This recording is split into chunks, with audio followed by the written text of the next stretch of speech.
तो आज हमने दिया केमिस्ट्री का practical. Hello guys, Radhe Radhe, कैसे हैं आप लोग। Welcome to another mini blog. तो आज मैं आई थी कॉलेज अपना केमिस्ट्री का प्रैक्टिकल देने and this was my outfit of the day. And since मेरे घर से मेरा कॉलेज काफ़ी ज़्यादा दूर है और मेरा सुबह सुबह का प्रैक्टिकल था, तो मैं उससे एक दिन पहले अपनी चाची लोग के घर चली गई थी और वहाँ हमने मोमोज भी बनाए थे। फिर नेक्स्ट डे सुबह सुबह 7 बजे मैं रेडी वेडी होके चली गई थी अपने कॉलेज को, क्योंकि मेरा प्रैक्टिकल 8 बजे का था और यहाँ से भी पहुँचने में मेरे को कम से कम 30 मिनट्स तो लग ही जाते, इसलिए मैं थोड़ा जल्दी निकल गई थी। और रास्ते में हमें काफ़ी देर वेट भी करना पड़ा था क्योंकि यहाँ ये ट्रेन आ रही थी, जिस वजह से आप देख ही सकते कि कितना ज़्यादा ट्रैफिक हो गया था। खैर, इसके बाद मैंने पकड़ा दूसरा ऑटो और मैं चली गई थी कॉलेज को।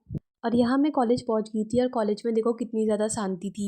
मतलब सिर्फ प्रैक्टिकल वाले बच्चे दिखाई दे रहे थे और तो कोई था ही नहीं पूरे कॉलेज में। फिर हम प्रैक्टिकल रूम के बाहर पहुँच गए थे और यहाँ मेरी फ्रेंड अपना एक डायग्राम कंप्लीट कर रही थी और उसके डायग्राम कंप्लीट करने तक मैं ये फ्लावर तोड़ने चली गई थी। ये लो आप सबके लिए क्यूट सा फ्लावर। और फिर उसी फ्लावर को मैंने अपने कानों पे लगा लिया था और जब तक वो डायग्राम कंप्लीट कर रही थी तो मैंने सोचा कि मैं अपनी वीडियो का इंट्रो ही शूट कर लेती हूँ। फिर हम चल दिए थे प्रैक्टिकल रूम की ओर और यहाँ एक बहुत लंबी सी लाइन लगी हुई थी, तो हम भी लाइन में लगकर अपनी बारी आने का वेट किया। और यहाँ ये प्रैक्टिकल और असाइनमेंट साथ में सबमिट हो रहे थे हमारे। फिर हमें भी अपनी अपनी प्रैक्टिकल कॉपी मिल गई थी, तो हम दोनों ने भी एक कोना पकड़ लिया था और प्रैक्टिकल लिखना स्टार्ट कर दिया था। और यहाँ देखो गाइज, मैंने स्टार्टिंग में ही गलती कर दी थी अपनी कॉपी में और हमें 3 एक्सपेरिमेंट लिखने थे गाइज। और फिर हमने प्रैक्टिकल लिखना स्टार्ट कर दिया था। और हाँ गाइज, हम फ़ोन से देख कर ही प्रैक्टिकल लिखते हैं क्योंकि 3 प्रैक्टिकल याद करना हमारे बस की बात तो नहीं है और हमसे टीचर्स भी कुछ नहीं कहते हैं। और प्रैक्टिकल लिखते लिखते हमें बीच में अटेंडेंस देने बुला दिया था, तो हम वो देने चले गए थे।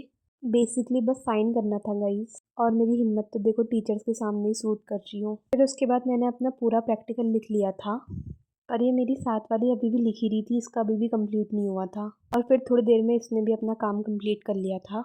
और प्रैक्टिकल लिखने के बाद हमारा होना था वाइवा, जिसमें अभी टाइम था, तो तब तक हम ऐसी मस्ती वगैरह कर रहे थे। और काफ़ी देर वेट करने के बाद फाइनली जाके हमारे वाइवा का नंबर आ गया था, जो कि इस रूम में होना था। तो हम चले गए थे वाइवा देने और फिर वाइवा और प्रैक्टिकल वगैरह देके यहाँ हम आ गए थे बाहर को फाइनली जाके। और इस पॉइंट पे मैं बहुत बहुत बहुत ज़्यादा थक गई थी और फिर फाइनली मैं चले गई थी अपने घर को। That's it for today guys.